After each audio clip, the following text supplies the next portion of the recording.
이제 운명이라는 말이 있는데, 그리고 우리 운명이라는 건 이게 일단 그렇게 정해지면 절대로 피해갈 수 없는 걸 운명이라고 하잖아요.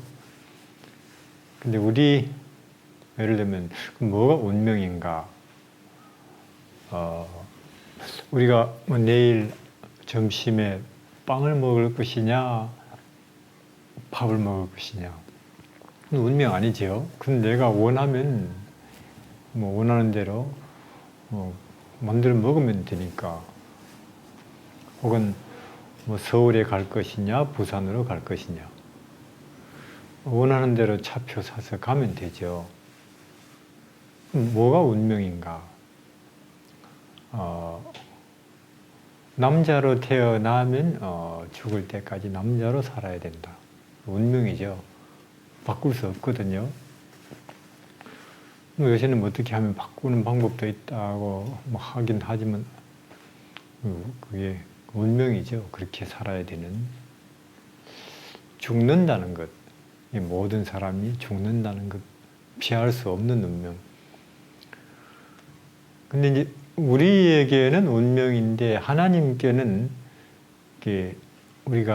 우리 운명이라고 하는 것도 하나님은 바꿀 수 있다는 걸 우리가 한번 오늘 요셉의 생애를 통해서 한번 보겠습니다. 창세기 37장이에요. 보면은 창세기 37장 야곱이 가나안 땅 곧 그 아비 우거하던 땅에 거하였으니 야곱의 약전이 이러하니라. 요셉이 17세 소년으로 그 형제와 함께 양을 칠 때 그 아비의 첩 빌하와 실바의 아들들로 더불어 함께 하였더니 그가 그들의 과실을 아비에게 고하더라.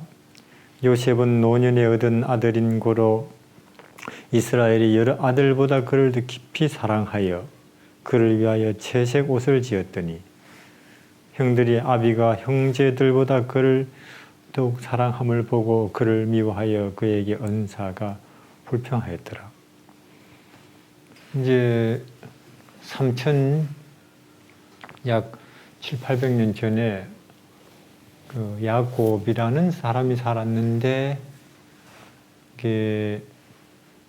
아들이 모두 12명이에요. 12명인데 이제 그 12이 이제 한 여자에게서 난 게 아니고 4명. 사이가 좋을 리가 없죠. 우리 집에는 둘밖에 없는데도 가끔 싸워요. 같은 엄마, 같은 아버지. 그런데 12인데다가 4여자에게서 났으니 그 형제들이. 그런데 요셉은 11번째 그 본부인 라헬 아이를 쭉 못 낳다가 이제 끝으로 둘을 낳았어요. 12번째와 11번째. 11번째가 요셉이죠. 요셉은 생기기를 참 잘나고 또 똑똑하니까 그 아버지가 이게 요셉을 제일 좋아하는데 좋은 거는 다 이제 요셉 차지죠. 한 번은 이렇게 이제 형들 앞에 요셉이 옷을 입고 나타났는데 채색 옷이에요. 우리는 지금 좋아하는 색깔 가게에서 골라 사 입으면 되거든요.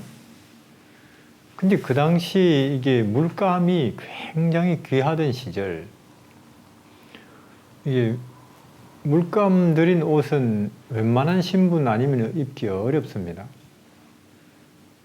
근데 이제 형들 앞에 그런 옷을 요셉이 딱 입고 나타나니 참 형들이 마음이 불편하죠.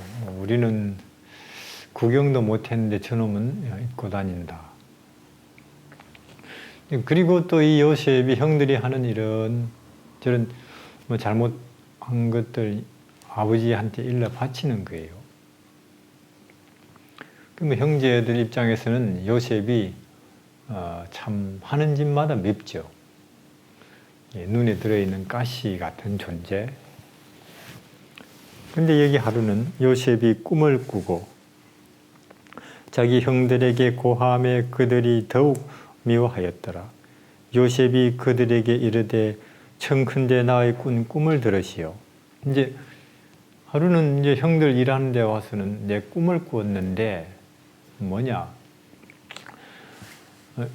형님들하고 제가 이거 곡식을 묶는데 단을 내가 묶은 거는 중간에 이렇게 꼿꼿이 서더니만은 형들이 묶은 단들은 내 걸 삥 둘러 서더니 절을 합디다. 형들이 딱 들으니 기분이 팍 상하죠. 그럼 이놈아, 네 말은 우리가 네한테 절을 한다는 그 뜻 아닌가? 그게 아니고 꿈이 그렇다 그 말입니다. 꿈이 하는 짓마다 밉죠. 또 하루는 한다는 소리가 형님들, 내가 또 꿈을 꿨는데 내가 가운데 서고 별 11개 하고 해 달도 나를 둘러서서는 절합디다. 이번에는 이걸 아버지도 들었어요. 정도가 지나치죠. 그럼 이놈아, 별 11개는 너희 형과 동생이고 해는 나고 다른 어머니인데 우리까지 니한테 절한다 그 말이냐? 네가 좀 너무 지나치다. 요셉이 이런 아이예요. 자기 잘난 줄이는 알고. 근데 이제 이 사람들 생업이 뭐냐 하면은 유목민이에요. 유목. 이제 소떼나 양떼 이제 몰고 이렇게 풀밭 찾아 이동하는. 이제 형들이 이제 가축들 이제 몰고 갔겠죠. 한 이틀, 3일 소식이 없었을지도 몰라요. 그래서 이제 야곱이 이제 요셉은 옆에 끼고 살죠. 너희 형들 소식이 없는데 가보라고. 아마 먹을 것도 떨어졌을 텐데 이거 빵도 좀 갖다 주고. 네, 갑니다. 요셉이 이게 못된 그런 친구가 아니고, 본성은 착한데, 이게 워낙 오냐 하다 보니까 이게 좀 버릇이 없죠. 그래서 이제 빵을 메고 형들이 있을 만한 그 길을 하루길을 가도 없어요. 요셉이 이렇게 둘러보고 있는데 그 이스마엘 족속 먼 길 다니면서 그 무역하는 그 사람들이 보이길래 혹시 이런 젊은이들 10명 보셨습니까? 하니까 하루길 더 가야 된다는 거예요. 이제 하루길 더 가니까 드디어 이제 형들이 보이고 반갑죠. 근데 여기서 도단으로 가자 하더라. 요셉이 그 형들의 뒤를 따라 가서 도단에서 그들을 만나니라. 요셉이 그들에게 가까이 오기 전에 그들이 요셉을 멀리서 보고 죽이기를 꾀하여 서로 이르되 자 꿈꾸는 자가 오는도다. 자 우리가 그를 죽여 한 구덩이에 던지고 우리가 말하기를 악한 짐승이 잡아먹었다 하자. 이틀을 걸었으니 반갑잖아요. 그래서 형님들하고 달리는데 이제 멀리서 형들이 이렇게 딱 보니까 동생이죠. 멀리서 봐도 딱 한눈에 알아봐요. 그런 채색 옷을 입고 다니는 사람은 그 친구밖에 없거든요. 그 옷을 딱 보자마자 기분이 팍 상하죠. 꿈꾸는 놈이 오는구나. 자, 우리가 이 기회에 저놈을 죽여버리자. 왜냐? 우리가 아무리 빼빠지게 아버지의 가축을 돌봐본들 나중에 아버지가 유산을 다 누구에게 물려줄 것이냐? 저놈 아니겠느냐? 그리고 또 하는 짓이 늘 우리한테 거슬리지 않나? 죽이자고. 그렇게 쌓인 거예요, 형들한테는. 근데 이제 이 제일 큰 아들 르우벤, 글쎄 뭐 나이가 좀 들어서 그런지 저 친구가 없어지면 아버지가 얼마나 참 슬퍼하겠나. 우리가 직접 죽이지는 말자. 여기 보니까 이 빈 우물이 하나 있는데 깊은 저기다가 던져버리고 가자. 남이 와서 끌어다 내주지 않으면은 10중 8구는 뭐 자기가 저기서 죽겠지. 우리가 직접 죽이지는 말자. 그런 줄도 모르고 끄떡끄떡 와요. 형님들, 내가 이틀을 걸었습니다. 험악하지 얼굴이. 대답도 없고 무슨 일이 있습니까? 뭐 아무 말도 없이 그냥 다짜고짜로 옷 벗기고는 던져버렸어요. 그 빈 우물에. 이제 그리고는 이제 요셉이 가져온 이제 빵을 먹으면서 이제 내려다보면서 빈정거리겠죠. 무엇이라? 우리가 너한테 절을 해? 그런 일이 있나 보자 하면서. 근데 이제 넷째 형 유다, 이 사람이 이렇게 보니 처음은 애굽 쪽으로 이 무역 다니는 그 장사꾼들이 보이거든요. 좋은 수가 있다. 뭐냐? 우리가 저놈을 종으로 팔아버리자, 애굽에. 그러면 우리는 돈이 생겨서 좋고, 또 한번 애굽으로 종으로 팔려가면 절대로 다시 못 돌아올 것이고, 또 우리가 직접 안 죽여서 좋고, 그래서 다 찬성을 하고는 끌어올려서 팔아버렸어요. 이제 그걸 운명이라고 하는 거예요, 그걸. 그러니까 가장 참 좋은 것, 다 뭐 독차지 하던 귀한 집 아들 신분에서 이제는 노예로 전락해 버린 거죠. 노예는 짐승이나 마찬가지잖아요. 뭐 맞으면 맞고, 팔리면 팔리고. 그런 걸 운명이라고 하는 것입니다. 그러니까 운명은, 이게 요셉이 17살 때인데, 이게 가장 귀한 집, 귀한 아들이다가, 이제는 가장 천한 노예로 갑자기 운명이 바뀐 거예요.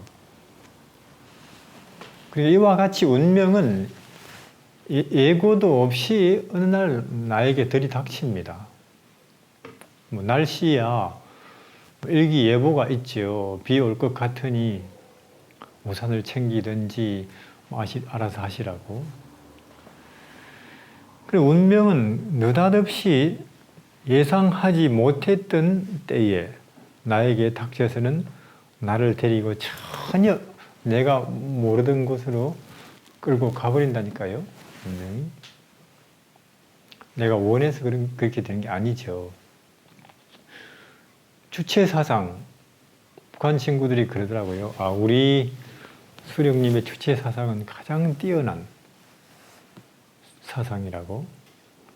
주체사상의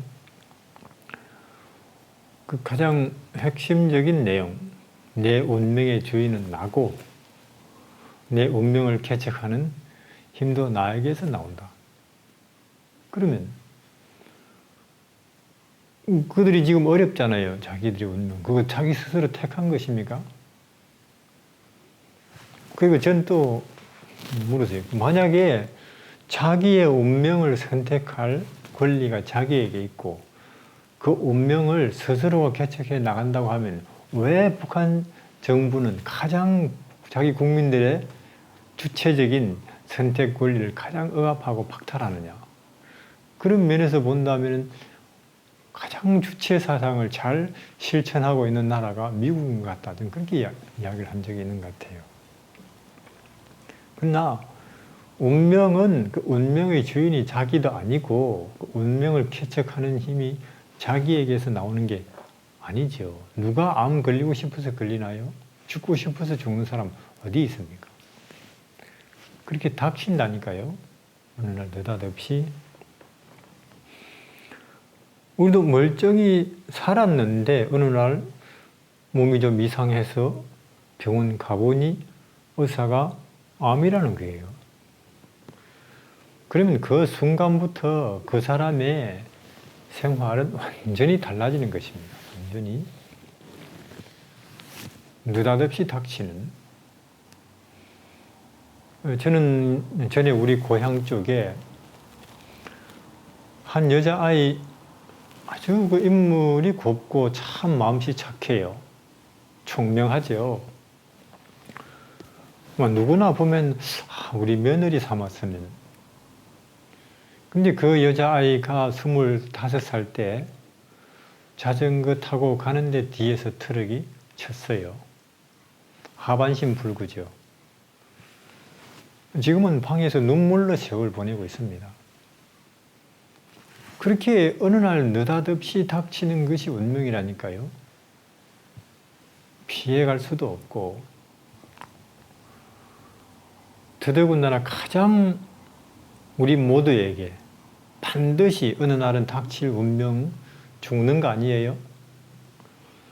죽음이 나를 찾아와서는 내 문을 두드릴 때 어디로 가자고? 누가 감히 그걸 거부하겠어요? 좀 기다려 주시겠습니까? 아직 좀 마치지 못한 일들이 있습니다. 그렇게 할 수 있는 사람은 아무도 없어요. 아무리 왕이라도 지식이 있는 사람이라도. 어느 날 죽음이 나를 찾아와서 나를 가자고 할 때 속수무책으로 가야 되는 거예요. 우리 이전 사람들 다 그렇게 해서 천하를 호령하다가도 천하를 나폴레옹, 징기스칸 혹은 알렉산더 어느 날 죽음이라고 하는 운명이 그들에게 와서는 가자. 아무 소리 못하고 끌려가고는 지금 없잖아요. 우리도 언젠가 그렇게 될 거라니까 언젠가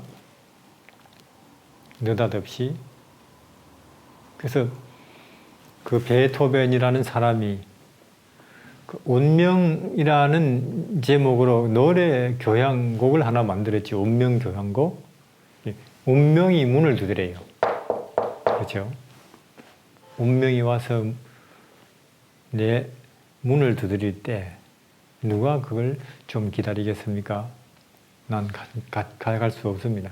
이렇게 거부할 수 있는 사람은 아무도 없다니까요. 그래서 요셉이 참 형들이 자기를 팔려고 할 때 아마 요셉이 형들 팔 하나하나 붙잡고 늘어졌을 거예요. 제발 나를 팔지만 말아달라고. 내가 다시는 이런 옷도 안 입고 다닐 것이고 또 꿈도 안 꿀 테니까 제발 나를 팔지만 말아달라고. 근데 형들 매정하게 뿌리쳤죠. 가거라. 가거라 이놈아. 네가 우리 눈앞에 왔다 갔다 안 하면 우리가 참 얼마나 소위 말해서 스트레스 안 받고 우리가 참 기분 좋게 살 수 있을 텐데 가라고. 그래서 요셉 이제 손발 꽁꽁 묶여서 낙타등이 얹혀서 큰 애굽으로 종으로 팔려버렸어요. 아버지 이름을 목이 쉬어라고 불렀겠지만은 듣나요? 이틀 길을 걸어왔는데. 요셉이 팔려갔는데 이제 형들은 뭐 잘 가라 하고는 빠이빠이. 요셉이 입던 그 옷 이리저리 찢어가시고 양을 한 마리 죽여서는 그 피에다가 그 옷 이리저리 적셔가지고 이제 아버지한테 들고 가서 한다는 소리가 아버지 우리 오다 보니 이게 길에 떨어져 있던데 이거 혹시 요셉 거 아닙니까? 아버지가 내가 심부름 보냈는데 길에서 아마 흉악한 짐승 사자한테 찢겨 죽었는가 보다. 너무나 슬피 울죠. 아마 그때 형들이 좀 후회했는지 모르겠어요. 근데 요셉은 갔어요. 자, 어디로 갔느냐? 39장에 요셉이 이끌려 애굽에 내려가매 바로의 신하 시위대장 애굽 사람 보디발이 그를 거리로 데려간 이스마엘 사람의 손에서 그를 산이라. 여호와께서 요셉과 함께 하심으로 그가 형통한 자가 되어 그 주인 애굽 사람의 집에 있으니 주인이 여호와께서 그의 범사에 함께 하심을 보며 또 여호와께서 그의 범사에 형통케 하심을 보았더라. 요셉이 그 주인에게 은혜를 입어 섬기매 그가 요셉으로 가정 총무를 삼고 자기 소유를 다 그 손에 위임하니 그가 요셉에게 자기 집과 그 모든 소유물을 주관하게 한 때부터 여호와께서 요셉을 위하여 그 애굽 사람 집에 복을 내리심으로 여호와의 복이 그 집과 밭에 있는 모든 소유에 미친지라. 주인이 그 소유를 다 요셉의 손에 맡기고 자기 음식 외에는 간섭지 아니하였더라. 요셉은 용모가 준수하고 아담하였더라. 이제 애굽, 그 당시에 가장 세계에서 큰 나라, 요새로 치면 미국이죠. 이제 거기 가서 그 시위대장 아주 크고 높은 집안 보디발이라는 사람 집에 팔렸어요. 근데 그렇잖아요. 우리 요셉이 아마 이렇게 손발 꽁꽁 묶여서 그 사막을 건너 애굽으로 가면서 무슨 생각했겠어요? 이제는 나는 철저히 혼자다. 그 어느 누구도 이제는 나를 돌보지 않는다. 그럼 나는 죽든지 살든지 내 운명을 하나님, 즉 우리 할아버지 아브라함, 이삭, 그리고 우리 아버지가 기도하시던 그 하나님께 내 운명을 맡기는 수밖에 없다. 살든지 죽든지 그런 생각하고 팔려간 거 아니겠습니까? 그럼 자기 운명을 완전히 하나님의 손에 맡기고 사는 사람, 살든지 죽든지 하나님 앞에 충실하게 사는 사람들의 삶이라면은 얼마나 충실하겠어요. 사람들에게 인정을 받을 수밖에 없죠. 왜냐하면 여기 보세요. 여기 잠언 6장에 제가 하나 읽어드릴게요. 잠언 16장 7절에 사람의 행위가 여호와를 기쁘시게 하면 그 사람의 원수라도 그로 더불어 화목하게 하시느니라. 그러니까 한 사람의 행동이 하나님 앞에 바르면 그 사람의 원수라 할지라도 그 사람을 인정한다는 거죠. 그러니까 요셉, 저 같은 사람은 가끔 우리 집 사람이 청소 좀 하지. 근데 저는 이제 경상도 남자잖아요. 집안일 하찮게 여기거든요. 내가 남자인데 왜 청소를 해? 그런 말 제가 못해요. 제가 성경을 사람들한테 이야기하는 사람이거든요. 하긴 하죠. 하기는 하지만은 그냥 대충 보이는 데만 안 했다는 소리만 안 들을 정도로. 근데 요셉은 뭐 보이는 데뿐만 아니라 이런 안 보이는 데도 저런 거 물건 드러내고 그 밑에도 닦고 쓸고. 그러니까 주인이 딱 볼 때 이렇게 성실하고 모든 것이 믿음직한 사람을 본 적이 없어요. 그래서 이 주인 입장에서는 나한테 저런 아들이 하나 있었으면 하는 생각이 들 정도로. 그래서 이제 주인이 이 모든 집안 크고 작은 일을 다 요셉의 손에 맡겨버렸죠. 그러니까 그 집 가정 총무가 된 거예요. 그러니까 그 당시 가장 큰 나라, 그리고 아주 높은 고관 집 보디발의 가정 총무. 이건 어떤 면에서 출세한 거죠. 저기 그 팔레스틴 가나안 총구석에서 양치기 하는 그것에 비하면 엄청난 성공이에요. 그러니까 과연 하나님께서 그 운명을 하나님께 맡길 때 하나님께서 그 사람을 부끄럽게 안 하신다니까요. 근데 이게 또 운명이 가끔 장난을 치죠.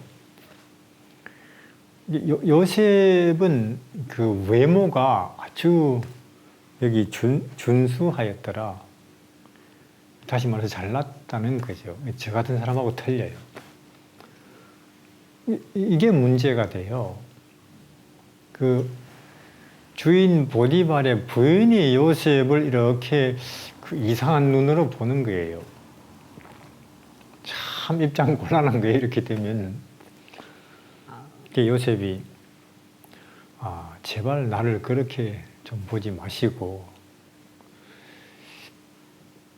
내 주인이 이렇게 나를 신임했는데, 그리고 또 설사 우리가 다른 사람 몰래 비밀스러운 그런 관계를 가질 수 있다 할지라도 내가 나를 이렇게 신임하는 주인을 어떻게 배반할 수 있겠는가? 당신은 내 주인의 처가 아니냐. 그리고 또 아무리 사람들은 몰라도 하늘의 하나님이 다 보시는 거라고. 그래도 말 안 들어요. 그래서 어느 날 이제 들어오라고 해서 들어갔더니 방에 둘만 있었죠. 그 여자가 이제 요셉을 붙잡지요. 요셉이 빠져나온다고 나왔는데 그 겉옷이 그 여자 손에 남았어요. 그러니까 그 여자가 막 소리를 지르면서 그 저쪽 이스라엘 땅에서 온 가나안 땅에서 온 그 젊은 놈이 종이 나를 욕보이려고 했다고. 이 옷이 증거물이라고. 그리고는 이제 그 주인이 이제 집에 오기를 기다렸다가 그대로 말하니까 주인이 이제 노발대발해서 요셉을 감옥에 넣어버렸어요. 그러면 제가 묻겠습니다. 그 보디발이라는 주인이 그 자기 아내가 하는 말을 믿었겠습니까? 그렇지, 아마 안 믿었을 거예요. 그럼 안 믿었는데도 왜 감옥에 요셉을 넣느냐? 자, 이것은 이미 소문 난 일이에요. 소리를 지르고 난리였으니까. 그래도 요셉을 가만두면 누가 이상한 여자가 되는 거예요. 자기 부인이. 집안 체면 문제죠. 안 믿지만 만약에 믿었으면 죽여버렸어요. 감히 종놈이. 그러니까 억울하게 감옥에 들어간 거죠. 여기 보면은 창세기 39장 요셉이 이에 요셉의 주인이 그를 잡아 옥에 넣으니 그 옥은 왕의 죄수를 가두는 곳이었더라. 못 나오는 곳이죠. 한번 들어가면. 요셉이 옥에 갇혔으나 여호와께서 요셉과 함께 하시고 그에게 인자를 더하사 전옥에게 은혜를 받게 하시며 전옥이 옥중 죄수를 다 요셉의 손에 맡김으로 그 재반 사물을 요셉이 처리하고 전옥은 그 손에 맡긴 것 무엇이든지 돌아보지 아니하였으니 이는 여호와께서 요셉과 함께 하심이라. 여호와께서 그의 범사에 형통케 하셨더라. 자, 옥에 갔는데 저 같으면은 이 정도 되면은 완전히 인생 포기해요. 낙심하고. 하나님, 제가 하나님과 인간들 앞에 그렇게 바르고 또 성실하게 살았는데 왜 또 내 운명이 이렇게 참 비참해야 됩니까? 저는 이제 끝났습니다 하고 차라리 죽는 게 낫겠습니다. 그랬을 거예요. 근데 이 요셉이라는 인물은 참 희한해요. 왜냐하면은 이것도 내가 마셔야 될 쓴 잔이라면 마셔야지 마시자. 내가 죄 없다는 거 하나님이 아시니 언젠가는 세상도 알 때가 오겠지 하고는 이제 그 감옥에 들어가서도 여기서도 내가 함을 도와줄 게 없나 하고는 부지런히 왔다 갔다 하는 거죠. 그래서 이제 처음에는 죄수들도 간수도 이상하게 보다가 참 희한한 죄수 보는 거예요. 이제 그 모든 말이나 행동이 아주 참 믿음직하죠. 그래서 이제 그 간수가 감옥 열쇠를 요셉에게 맡겨버렸어요. 요셉에게. 우리는 이것을 신앙이라고 하는 것입니다. 그러니까 뭐냐면은 이 바른 신앙이라는 것은 내 일이 잘 될 때든지 혹은 내 일이 아무리 내 뜻대로 안 된다 할지라도 변함없이 하나님을 믿고 자기 운명을 그 손에 맡기는 걸 믿음이라고 하거든요. 그게 신앙이고 우리는 가끔 그래요. 하나님을 잘 믿으면 하는 일마다 잘 되고 몸이 건강해지고 사람들한테 존경을 받는다.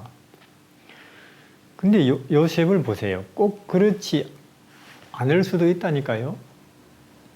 오히려 내 하는 일이 폭삭 망할 수도 있고 남보다 더 고통스러운 일을 당할 수도 있다는 것입니다.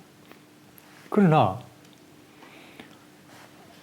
하나님을 믿는 사람은 그 어떤 상황에서도 그의 운명을 변함없이 하나님께 맡기고 사는 그걸 바른 신앙이라고 하는 것입니다. 그것을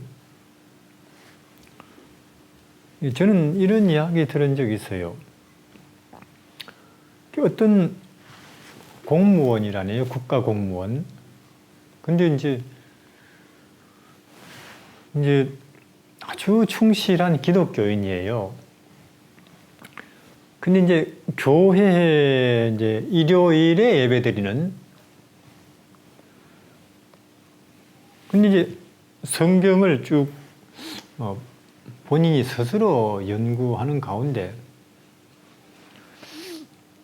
이 안식일이 토요일이라는 걸 알게 됐대요. 그리고 또 토요일 예배드리는 교회가 있다는 것도 듣게 되고 그래서 이제 가족 아들 둘하고 부인 회의를 열었는데 이제 큰아이 대학, 작은아이 고등학교 한참 돈이 많이 들어갈 때죠. 보니 하나님의 말씀이 분명 이러한데 어떻게 하는 게 좋겠냐. 이제 그 당시 한국 공무원은 토요일 근무거든요. 결국 가족 회의 결과 우리 가족의 운명을 하나님께 맡기자. 그래서 이제 사표 쓰고 그 나이에 할 게 없어요. 그래서 고향 마을로 가가지고 그 장터에서 그 참기름집 작은 이제 일월화수목금 가게 문 열고 이제 금요일 해질 때쯤 닫고 토요일 안식일을 온전히 가족들과 함께 교회에. 근데 이제 참기름 이제 100% 순수한 참기름을 팔죠. 근데 이제 그렇잖아요. 한국의 참기름 되게 뭐 들기름 섞어서 판다든지 그러잖아요. 사람들이 당신 아무리 뭐 100%라 할지라도 그거 안 믿어준다. 그러나 다른 사람이야 양심을 팔건 나는 하나님 앞에 성실하기로 뜻을 정한 사람이라고. 그래서 이제 사람들이 차차 알게 됐어요. 다른 집은 다 아닌데 저 집은 진짜다. 토요일에 와서 문 닫혀 있으면 기다렸다가 그 다음날 와서 사가고 그래요. 그래서 점점 그 하는 일이 번창해져 가지고 이제는 뭐 참기름집, 큰 또 떡방학 떡집.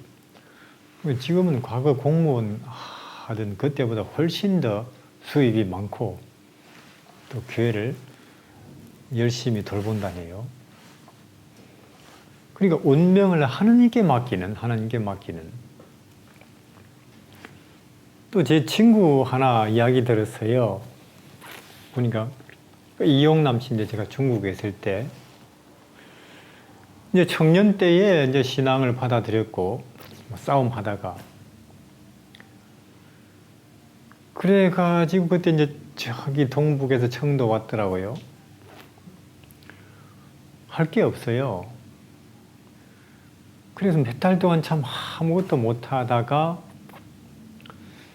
그리고 교회는 열심히 왔죠. 근데 이제 어느 날부터 이제 요만한 시골 그쪽 청도 시장 한쪽 구석에서 요만한 매대 올려놓고 거기다가 그때 막 우리 돈으로 한 10만 원 미천 10만 원어치 되는지 거기에 무슨 한약 재료 그런 거 뭐 상황버섯 혹은 뭐 더덕 이런 거 이제 놓고 팔기 시작했어요. 한 주일 내내 팔았는데 금요일 오후까지 뭐 그 한 주일 내내 팔았는데 아마 5만 원 수입이 생겼다든지 5만 원. 5만 원도 안 되죠. 그러면 이제 11조가 얼마예요? 5천 원 아니에요?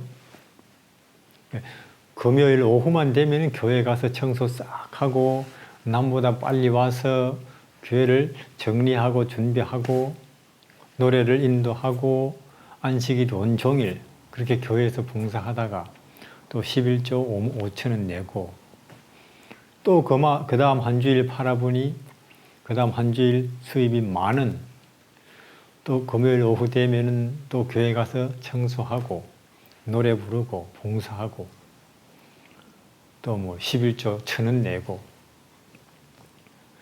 그렇게 한 6개월인가 한 7, 8개월 계속 그 모양이에요. 10,000원도 팔리고 50,000원도 팔리고 한 주일에 그러더니만 그 다음부터는 갑자기 장사가 잘 되는 거예요. 많은 사람이 그 친구에게 물건을 부탁하고 지금은 큰 가게 2개 있습니다. 그 교회의 책임자죠. 그러니까 우리가 하나님에게 운명을 맡기면 하나님께서 절대로 그 사람의 운명을 부끄럽게 하지 않는다니까요. 하나님께서. 그래서 특히 우리 재림교회 청년들 제가 볼 때는 직장 걱정할 필요가 없는 것 같아요. 어떤 면에서 모르겠어요. 무슨 큰 회사 혹은 공무원 그런 거 예를 들어서 한다. 그러면은 한 달에 월급 딱 정해져 있잖아요. 그러면 하나님께서 더 주고 싶어도 주시기 어려울지도 모르죠. 그냥 자기가 아무리 작아도 뭐 쌀을 내가 배달한다. 혹은 내가 과일을 몇 개 놓고 판다. 그러면 하나님께서 몇 달은 그 친구가 어떻게 정직하게 그리고 하나님의 교회를 잘 섬기는가. 한 몇 달은 지켜보시죠. 지켜보시다가 이 친구가 참 자기의 운명을 하나님의 손에 맡기는구나. 그러면 복을 쏟아붓는다니까요. 바르고 정직하게 살면 사람들이 볼 때나 하나님 앞에. 우리는 그래요. 나는 성실한데 왜 사람들이 나를 자꾸 오해하지? 인정 안 해주지? 그게 아니라니까요. 아까 하나님 보시기에 그 사람의 행위가 바르면 그 사람의 원수라도 그를 인정하느니라. 남 탓할 게 없다니까요. 남 탓할 게. 그래서 저는 그렇게 생각해요. 우리 안식일 때문에 참 직장 곤란하다. 그게 아닙니다. 우리가 참말로 하나님의 손에 운명을 맡길 때 하나님이 그 사람의 운명을 영광스럽게 한다는 걸 믿는다면은 우리보다 더 이 무슨 직장을 혹은 내가 무슨 작은 것을 놓고 팔든지 바르고 성실하고 하나님 앞에 충실하기만 하면은 복을 받기로 이미 정해져 있는 사람이 우리인 거예요, 우리.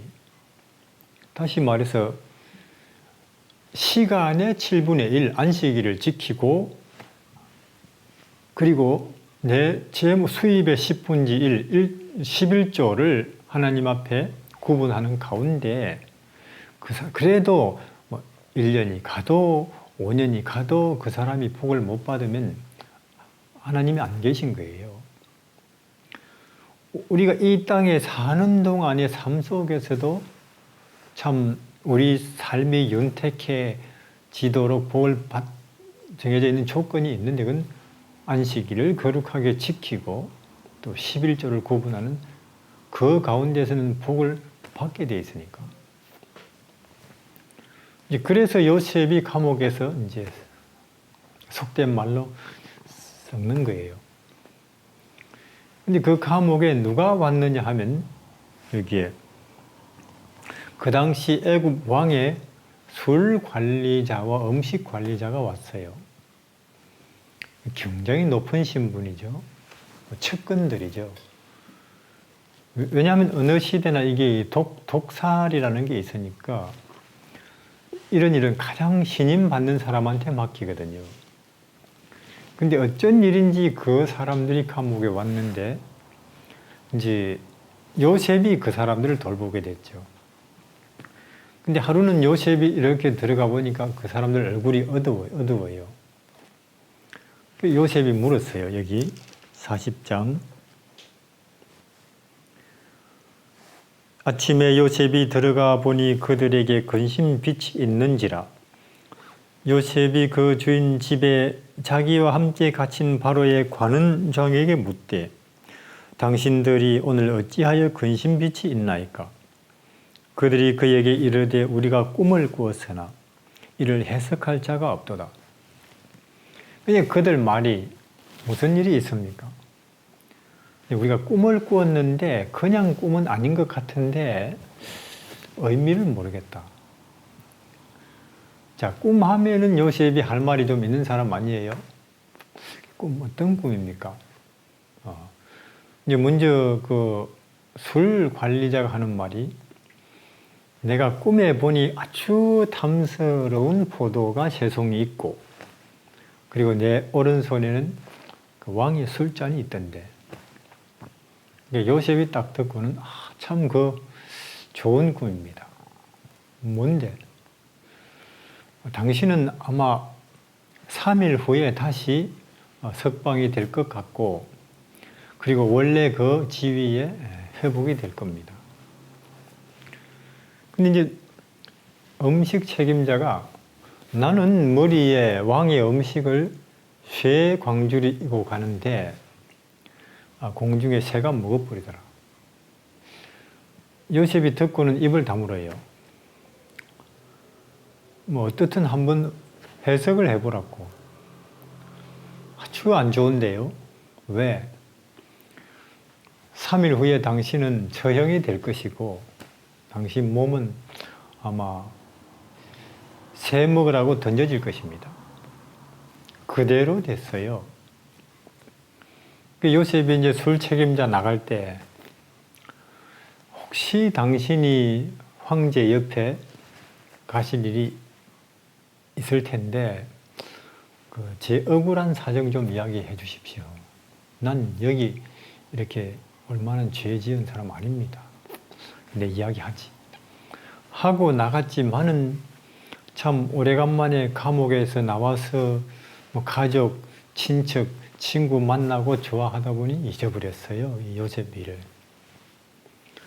다시 2년 세월이 지났는데요. 자, 이번에는 누가 꿈을 꾸느냐 하면 이제 왕이 꿈을 꾸죠. 왕이. 애국 왕이.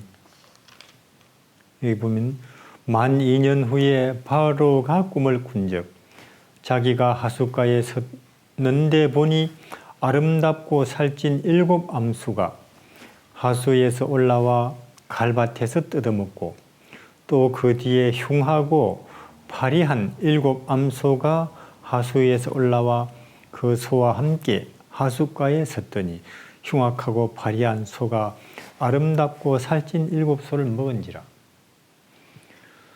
이제는 왕이 꿈을 꾸는데 이제 나일 강가를 거니는데 참 살찌고 탐스러운 소 7마리가 이제 강에서 올라와요. 그 참 보기 좋은 소들이구나 하고 있는데 또 물에서 뼈만 남은 소 7마리가 올라와서는 먹어버려요. 깜짝 놀랐죠. 왕이 또 꿈을 꾸는데 아주 탐스러운 옥수수 이삭 7개. 그 다음에는 또 알맹이 하나도 없는 이삭이 7개 나타나서는 먹어버려요. 참 희한한 꿈이죠. 그래서 이 요셉이 이 왕이 전국에 이 똑똑한 사람들 다 불러 모았어요. 이게 의미가 뭐냐? 아무도 몰라요. 이제 그때 이제 이 술 책임자가 요셉 생각이 이제 났지요. 내가 참 그 사람을 2년이나 깜박 잊어버렸구나. 그리고는 왕에게 가서 하는 말이 꿈 해석을 기가 막히게 잘하는 사람 제 압니다. 그 누구냐? 감옥에 있습니다. 빨리 불러오라고. 그래서 요셉이 이제는 옷 갈아입고 면도하고 황제 앞에 섰죠. 그 당시 가장 큰 나라 왕 앞에. 이제 왕이 이렇게 보니까 참 청년이 잘났죠. 네가 그렇게 꿈 해석을 잘하느냐? 아닙니다. 제가 하는 게 아니고 제가 믿는 하나님이 하십니다. 어쨌거나 내가 이러이러한 꿈을 꿨는데 뭐냐? 황제의 꿈이 2가지 있지만 사실은 내용은 같습니다. 뭔데? 앞으로 이 애굽과 주변 나라에 큰 풍년이 7년 연속으로 올 것입니다.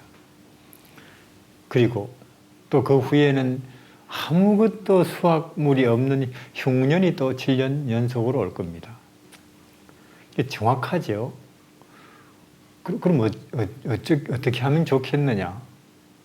황제여, 전국 곳곳에 큰 창고를 많이 만들어서 준비해서 그 풍년 동안 남아도는 곡식을 다 저장하시고, 그리고 주변 나라에서 파는 곡식도 다 사서 저장을 하시면 그것이 가장 바른 준비가 될 줄 압니다.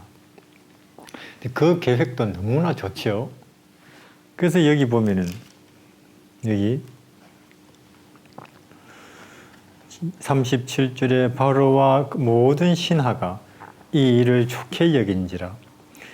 바로가 그 신하들에게 이르되 이와 같이 하나님의 신이 감동한 사람을 우리가 어찌 얻을 수 있으리요 하고 요셉에게 이르되 하나님이 이 모든 것을 네게 보이셨으니 너와 같이 명철하고 지혜 있는 자가 없도다. 너는 내 집을 치리하라. 내 백성이 다 네 명령을 복종하리니 나는 너보다 높음이 보좌뿐이니라. 바로가 또 요셉에게 이르되 내가 너로 온 애굽 땅을 총리하게 하노라. 드디어 요셉이 그 애굽의 총리가 되는 거예요. 그 당시 가장 세상에서 큰 나라. 그러니까 참말로 한 사람이 그 운명을 완전히 하나님의 손에 맡길 때에 하나님께서는 그 운명을 영광스럽게 하신다니까요.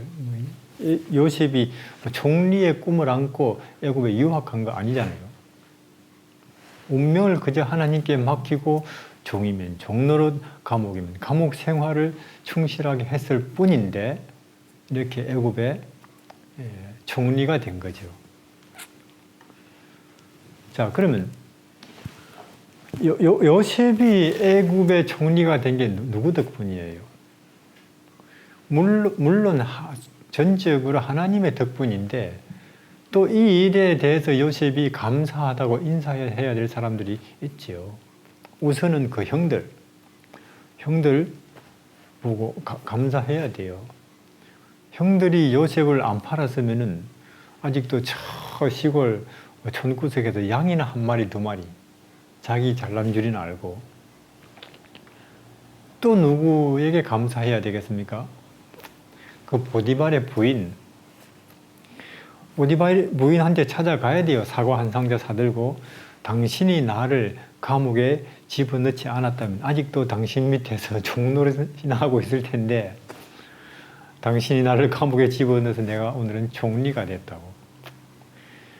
그러니까 우리는 지금 내 앞에 닥친 이 일이 앞으로 좋은 일이 될지 혹은 나쁜 일이 될지 모른다니까요. 지금 내가 성공이라고 혹은 출세라고 참 내가 운이 좋다고 생각하던 이 일이 오히려 화가 될 수도 있고 지금 내가 고통이나 혹은 슬픈 일이라고 생각했던 이 일이 실패라고 생각했던 이 일이 복이 될지 아무도 모른다니까요. 그게. 그런데 그걸 누가 아시는가? 하나님이 아시는 거예요. 하나님께서. 그러니까 우리가 일이 잘 풀리든지 혹은 일이 꼬이든지 내 뜻대로 안 되든지 모든 것을 하나님의 손에 맡길 때에 하나님이 가장 우리를 복된 길로 인도하시는 게 확실합니다. 근데 보통 우리 그러잖아요. 내 인생의 핸들을, 운명을 내가 자꾸 어떻게 해보려고 하다 보니 뭐 충돌하고 또랑에 빠지고 부딪히고 그렇게 되는 거죠. 안 맡기려고 그래요. 젊었을 때, 청년일수록. 그러나 우리가 아무리 내 인생을 내가 움직이고 핸들을 맡기고 핸들을 잡고 운전해 본들 결국은 늙는 것이고 결국은 죽는 거예요. 결국은. 특히 우리 젊은이들 많은데 젊을 때에 청년 때에 하나님의 손에 내 운명을 맡겨버리기를 바랍니다. 물론 나이가 많이 들어서도 하나님께 운명을 맡기면 하나님께서 그 사람을 구원으로 인도하시지만은 기왕이면 요셉처럼 10대 혹은 20대 초반에 내 운명을 완전히 하나님의 손에 맡겨버리면 하나님께서 그 한 사람의 인생을 통해서 얼마나 영광을 받으시고 요셉처럼 별처럼 그 사람을 빛나게 하셔서 그 사람을 통해서 많은 사람이 길을 찾게 하시겠어요. 젊었을 때. 젊었을 때 하시라니까요. 젊었을 때 한 살이라도. 더더군다나 우리가 가장 피할 수 없는 운명은 죽는 거 아니에요? 그 누구에게나 어느 날은 찾아올 운명인데 그 죽을 수밖에 없는 운명이라도 우리가 그 운명을 하나님께 맡기면 우리의 운명을 영원한 생명으로 하나님은 바꾸신다는 거죠. 믿으실 만한 분, 믿을 만한 분인데. 그런데 요셉이 말한 대로 과연 애굽과 주변 나라의 큰 풍년이 7년 연속으로 이 주변 나라에서는 계속 이렇겠지 하고는 흥청망청 써버렸어요. 근데 애굽은 다 그것을 저장하고 또 주변 나라에서 싼 값에 사서 다 이제 대비를 했는데 이제 드디어 흉년이 왔죠. 아무것도 거둘 수 없는 흉년. 그래서 이게 주변 나라에서는 다 애굽의 양식을 사러 오는 거죠. 누구도 왔겠습니까? 요셉의 형들도 왔어요.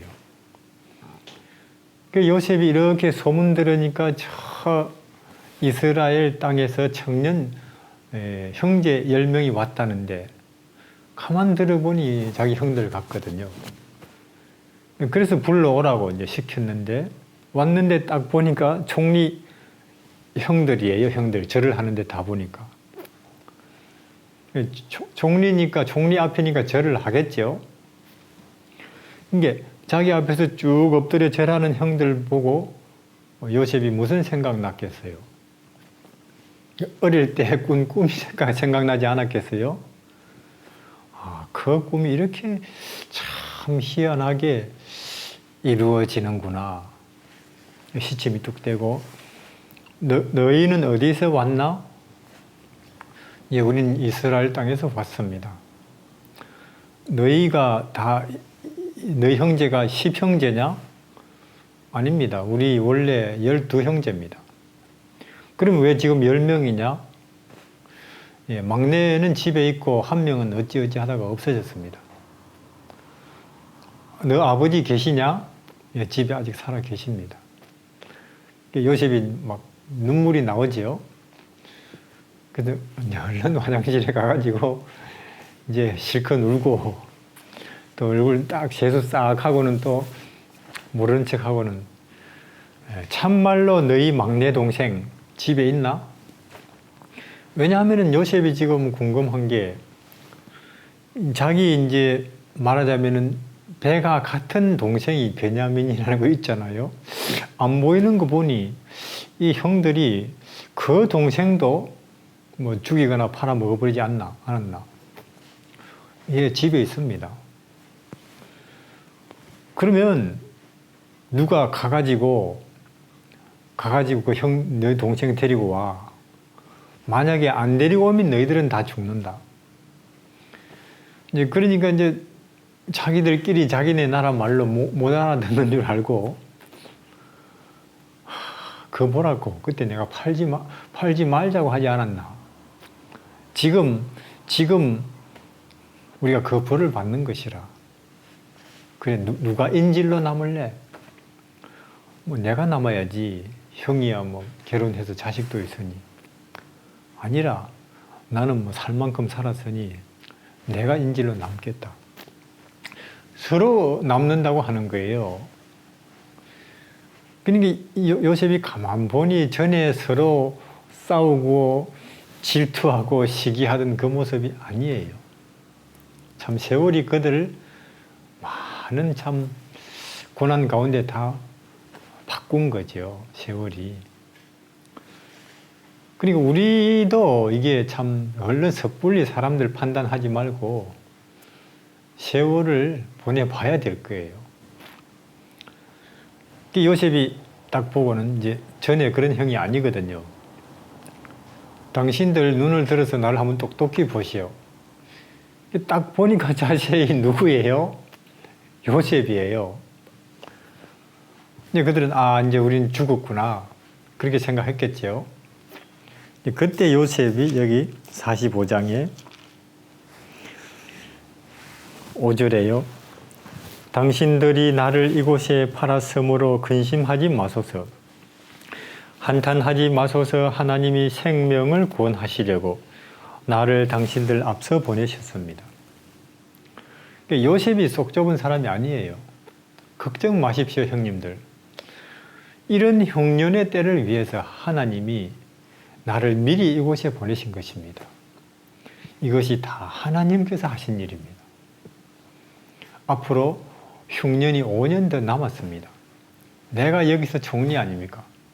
가서 가족들 다 데리고 오시라고. 이제 그렇게 해서 이스라엘의 백성들이 다 애굽 땅으로 들어간 거 아니겠어요? 원래부터 종으로 들어간 게 아니고 이 총리 가족들로 큰 환대를 받으면서 들어갔는데 세월 지나서 요셉도 죽고 또 요셉을 아는 사람도 다 죽고 애굽 사람들이 이렇게 보니까 다른 민족이 자기네들 땅에 많이 살거든요.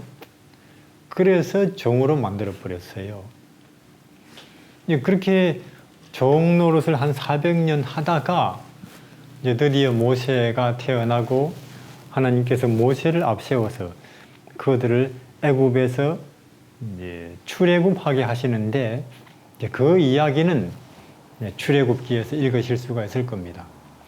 어쨌거나 오늘은 운명, 절대로 한번 정해지면 우리 인간의 힘으로는 어찌할 수 없는 것을 운명이라고 하는데, 그렇다 할지라도 하나님께서는 우리의 운명을 가장 복되게 영광스럽게 바꾸실 수가 있으시니 그분에게 운명을 완전히 맡기시기를 바라고, 특히 어릴 때일수록 좋습니다.